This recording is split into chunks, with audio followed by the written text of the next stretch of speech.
آپ کی سلامتی ہو۔ آج ہم مقدس تورات کی کتابوں کے نام درست تلفظ اور وضاحت کے ساتھ سیکھیں گے۔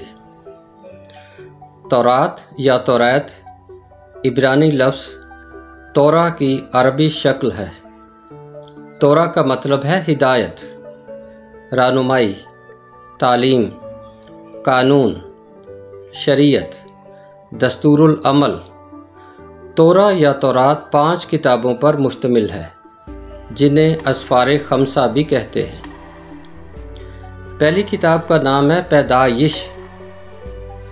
اس کتاب میں کائنات اور انسان کی تخلیق کا بیان ہے، نیز یہ کہ گناہ اس دنیا میں کیسے وارد ہوا۔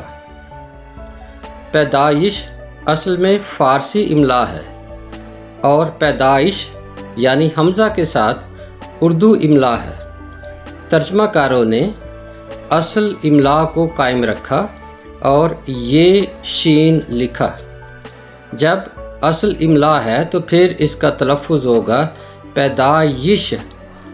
آج کل ہم اسے حمزہ کے ساتھ بھی لکھتے ہیں، تو حمزہ کے ساتھ اس کا تلفظ ہوگا پیدائش۔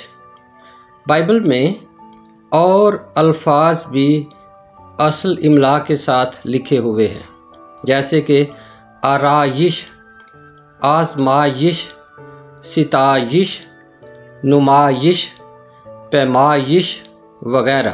یہ سارے الفاظ فارسی زبان کے ہیں اور فارسی املا کے ساتھ ہی درج ہیں۔ دوسری کتاب خروج۔ عربی زبان کے لفظ خروج کا مطلب ہے خارج ہونا، باہر نکلنا، کوچ، روانگی۔ اس کتاب میں یہ بیان ہے کہ بنی اسرائیل کس طرح حضرت موسیٰ کی قیادت میں ملک مصر سے نکل کر موعودہ سرزمین کنعان کی جانب چل پڑے۔ تیسری کتاب ہے احبار۔ احبار بھی عربی زبان کا لفظ ہے۔ عربی زبان میں حبر یا خبر یہودی عالم یا کاہن کو کہتے ہیں، اور اس کی جمع ہے احبار یا حبور۔ اس کتاب میں بنی اسرائیل کے لیے عبادت و پرستش کے قواعد و ضوابط اور مذہبی رسومات کے لیے آئین و احکام درج ہیں، اور کاہنوں کے لیے ہدایات درج ہیں جو ان سارے احکامات پر عمل کرنے اور کروانے کے ذمہ دار تھے۔ اس کا اردو تلفظ احبار بھی ہے۔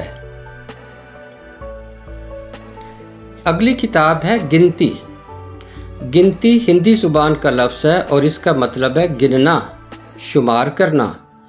یہ کتاب بنی اسرائیل کے مصر سے خروج کے بعد کی 40 سالہ تاریخ بیان کرتی ہے۔ اس دوران میں 2 بار قوم کی مردم شماری کی گئی، اور اسی مناسبت سے اس کتاب کا نام گنتی ہے۔ اگلی کتاب ہے استثناء۔ عربی زبان کے لفظ استثناء کا مطلب ہے دہرائی، اعادہ۔